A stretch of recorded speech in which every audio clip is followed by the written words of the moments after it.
one advantage is this home environment you're in. You're practicing in your home environment. So we can be building mindfulness where we live. And a lot of people have told me over this last COVID year that they actually find themselves being more mindful when they're doing dishes or walking from their meditation room to the bathroom now, because we're doing these home retreats.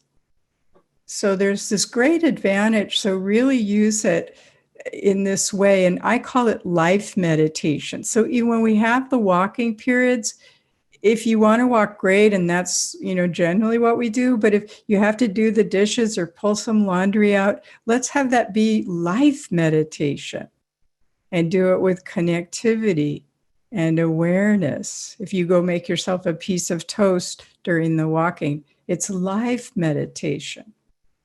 Life in your house as a mindful being. So that's the great gift, is we're cultivating this connectivity in our own homes, which will translate into you being more connected in your life. So there's really going to be two themes for this retreat, which are kind of my two themes that I always look at. And it's healing the pain body, the trauma body. When I call things trauma, I mean pain. So it's relaxing the pain body, the psychological, the emotional, so we can drop into the spiritual, so we can be aware of emptiness and the absolute, the unconditioned. So we get these two things. And it's really, the same path. I worked in both fields. I worked in the trauma field for 35 years as a therapist, and I worked as a meditation teacher. My own practice, 35 years, but teaching for 25. And they're like a double helix. The trauma, the pain body relaxing, your particular pain body relaxing, and the opening like a flower to spirituality, to emptiness, to love. So we're always kind of talking about these two things. And they're the same path. Trauma is healing whatever your pain is and unburdening it, is the waking up into love and emptiness and truth, and vice versa. It's all Dharma now, all Dharma now. This human path of freedom of you, freedom to be. And the other piece I always emphasize, and it'll be really strong in the talk on Saturday, is that connectivity is the key. They say that the next Buddha is going to be a Sangha, or a community, not one person. So here we are, and it's this connection, this showing up for yourself as a group here. You've made a commitment right here now to a connection with yourself for this weekend, and however you do it, but you're here. We're connecting to heal and grow.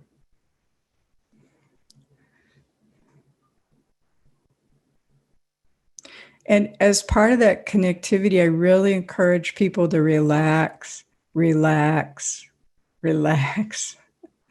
What's happened with COVID is there's this clench.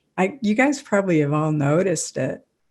It's like we're a clenched fist and we don't even really hardly realize it, because we just started and now we're like. So if anything, the retreat is just about opening.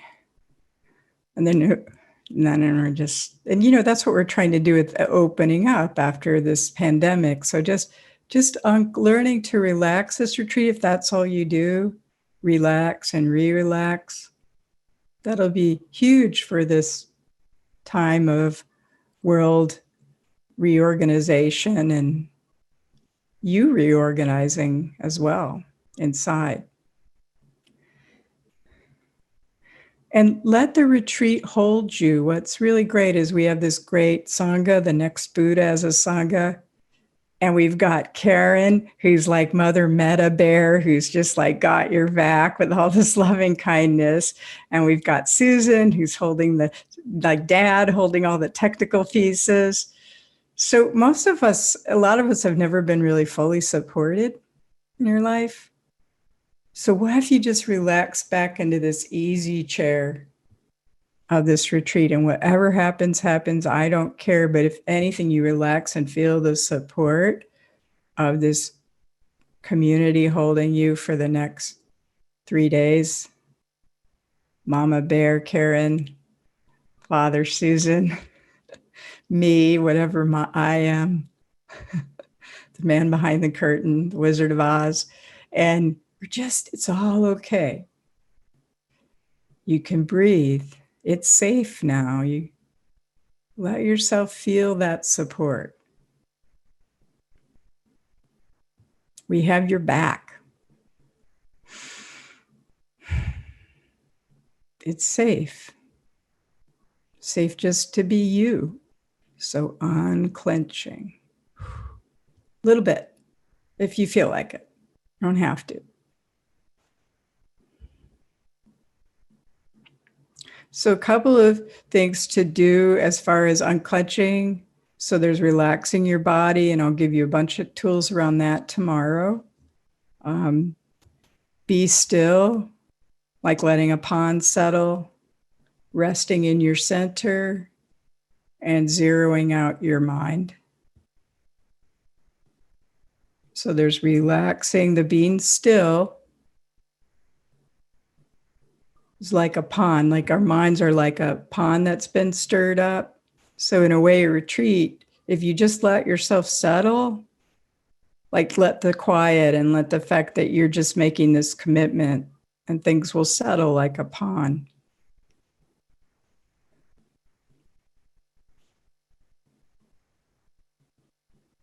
And resting in the center, it's you can watch just your mind, fear, this, that, thoughts, what I need to do Monday, Sunday night. Just watch, that'll come and go, and just rest in the center, almost like you're looking over here, then you're watching over there. Real simple things. Rest in the center. And zero out. You know, when you can, just, we're detoxing from excessive thoughts. So if you can, just be aware of what you want to do to detox, to guard the sense doors. The Buddha calls it guarding the sense doors. We're just getting more down and in. And that's a beautiful thing to be able to do that. And you know, like Susan can hit the mute button on all of us. Well, you can practice hitting the mute button on your own brain. Too bad she can't do that for all of us. All right, your brain's off now for the whole sit. But you can try it. Like, all right, we're hitting the mute button. And that doesn't mean when your brain goes off, then you get mad at yourself. It's just like, okay, hit it again. Oh, the battery's not working so well. So just play with that. Let life just be without the thoughts. You don't have to have a lot of thoughts about your life. Byron Katie says there's only 4 postures: sitting, standing, walking, lying down. Everything else is a story. And the Buddha said that too. Everything else is a story. It's really simple. Sitting, walking, standing, lying down. Mute. And in a minute, we're going to do what's called the retreat precepts. But I just lastly want to remind us of gratitude. You know, we live like kings and queens. You know,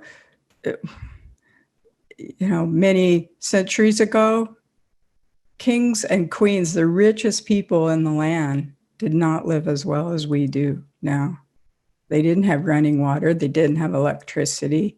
They didn't have any food they ever wanted whenever they wanted it.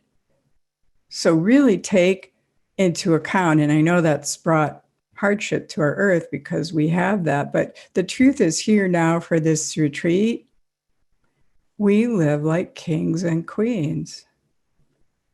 And really let yourself relax into that and trust that. We have the support and the safety and the comforts to be able to do this practice. And we're so lucky to practice the Dharma, so lucky. I just moved into a big condo complex, and I hadn't had the advantage of seeing like into 50 people's windows at night until I moved here. And the first night I was here, I looked out and I can see like just rows and rows of people's living rooms, right? And everyone has their TV on. I mean, it just blew me away. I don't even own a TV, and that's not to say that's good or bad, but I was like, wow, everyone is spending all night watching TV. Like just row after row after row. And, we're not doing that tonight. That's big. That's big. And that's different than most of humanity. Until I moved here, I had no idea that's what I figured that was what humanity was doing, but then I was like, oh God, it is. So what a gift. We can live like kings and queens and be practicing.